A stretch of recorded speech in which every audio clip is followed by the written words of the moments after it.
What if I told you that the only thing standing between you and the life you dream of is you? Every excuse, every fear, every delay ends today. Because in the next few minutes, you're going to discover what separates the average from the unstoppable. Stay with me, this might just change everything.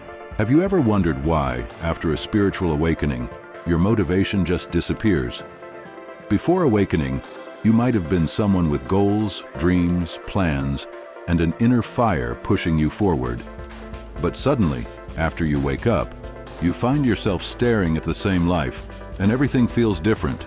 Not better, not worse, just emptier. The things that once got you out of bed no longer matter. The dreams that once excited you now feel like someone else's. The plans you made suddenly feel too small or too meaningless. You feel like a balloon that's had all the air let out. It's one of the most common, yet least talked about, parts of awakening, and it makes people panic. Why do I feel like I don't care about anything anymore? Why can't I push myself like I used to? Where did my passion go? It's scary when the inner flame you relied on disappears. But here's the truth. Your old motivation didn't vanish, it was replaced. And what you're going through is not a breakdown, it's a realignment.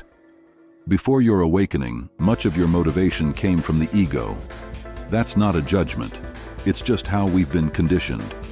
We were taught from the beginning that we need to be somebody, that we need to succeed, achieve, be liked, be impressive. We were told to chase dreams, reach goals, and constantly push forward. But we were rarely asked one important question: why? The ego has 100 answers to that question.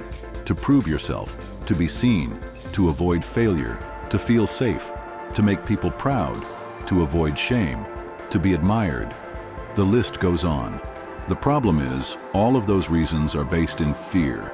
Fear of not being enough, fear of being forgotten, fear of being rejected, fear of being unloved. So while motivation might have looked like ambition, it was often rooted in the fear of who you'd be without success. Spiritual awakening strips that away. It shines a light on the illusions. It makes you look at what was really behind the drive. You begin to see that so much of what you were doing was not for love or joy or peace, but to fill a hole that couldn't be filled. And when you see that truth, you can't keep running on the same fuel. You lose the taste for it. It's like waking up from a dream where you were running a race and realizing the race was never real in the first place. This is why, after awakening, you often feel like you've hit a wall. The goals you used to work toward feel hollow. The achievements you once craved now feel silly. Even things like building a career, gaining recognition, or being productive might suddenly seem irrelevant. It's not that you don't care, it's that you can now see through it.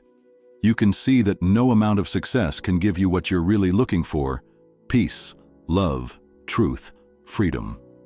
But here's where it gets tricky. When people lose their old motivation, they often assume something is wrong. They start to think they're broken, depressed, lazy, unfocused. But what's really happening is something sacred. You're in a transition. You're in the space between stories. The identity that was chasing things is dissolving, and what's replacing it isn't ready to speak yet. This space is often called the void. It feels like a dark, quiet, aimless place. You're no longer the person you used to be, but you're not yet sure who you're becoming. It's uncomfortable, it's unfamiliar, and our minds hate unfamiliarity. So we panic. We try to go back. We try to remotivate ourselves the old way. We look for hacks, routines, to-do lists, self-help books. We try to get the engine running again, but the engine is gone, and no amount of pushing will bring it back. Trying to force yourself to be motivated again in the old way is like trying to plug a new system into an outdated power source. It won't work. And here's why.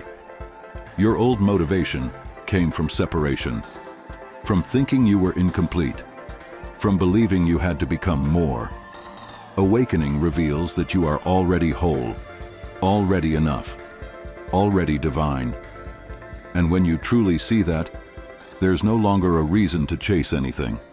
So where does that leave you?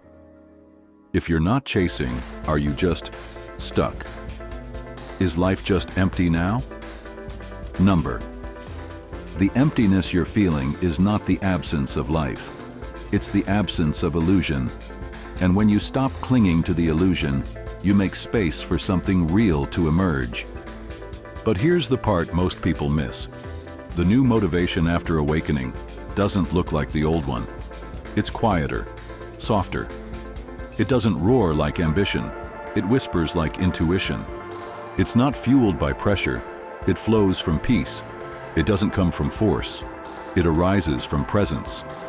This new motivation comes from alignment. You don't act because you should, or because you have to, or because you're afraid not to.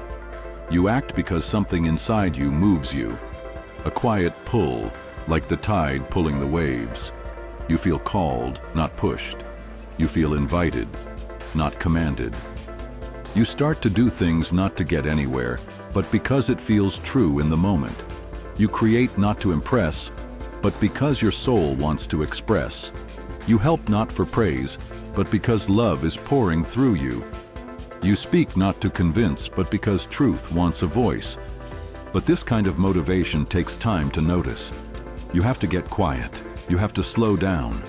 And in a world that worships speed and productivity, that can feel wrong. But it's not wrong. It's real. You're not being lazy. You're being rewired. And that takes stillness. That takes surrender. So how do you reconnect with purpose in this new way?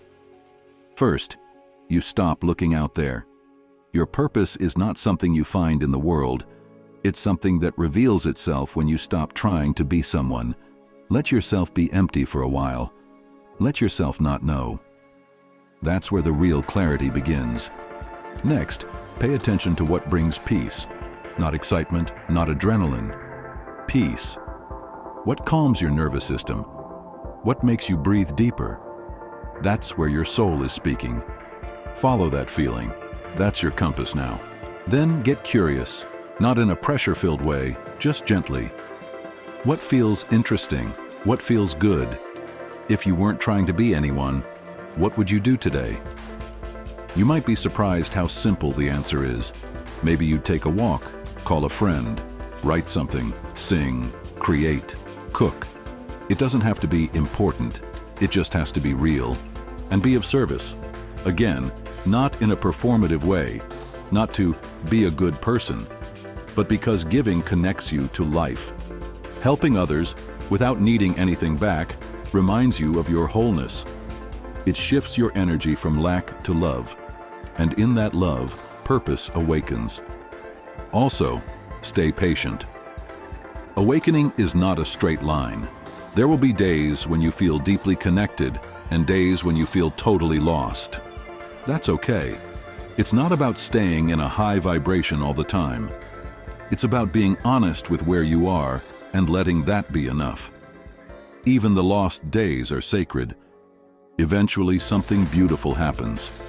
You stop looking for purpose and you realize you are the purpose.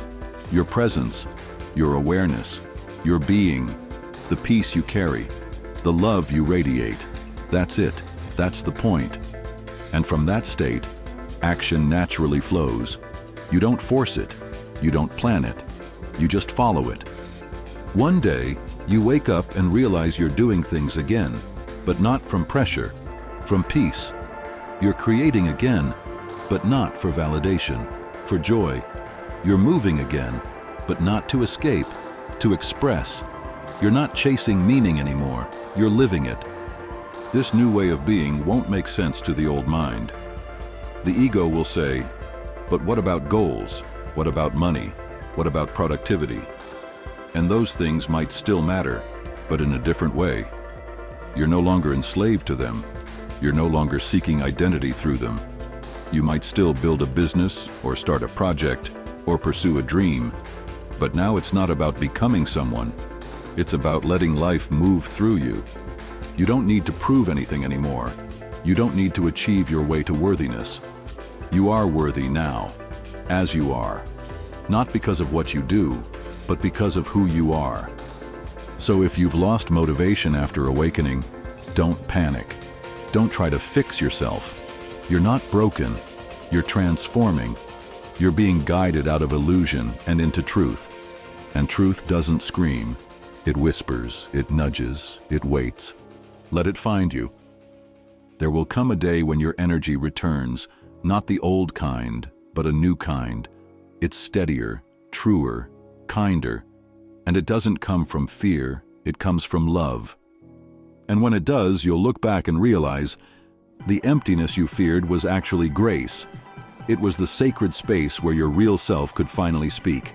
And now, with nothing left to chase, you can finally live, fully, freely, as you, because you are the purpose. And the world needs you, not the version of you that was trying so hard to be something, but the version of you that remembers they already are everything they were looking for.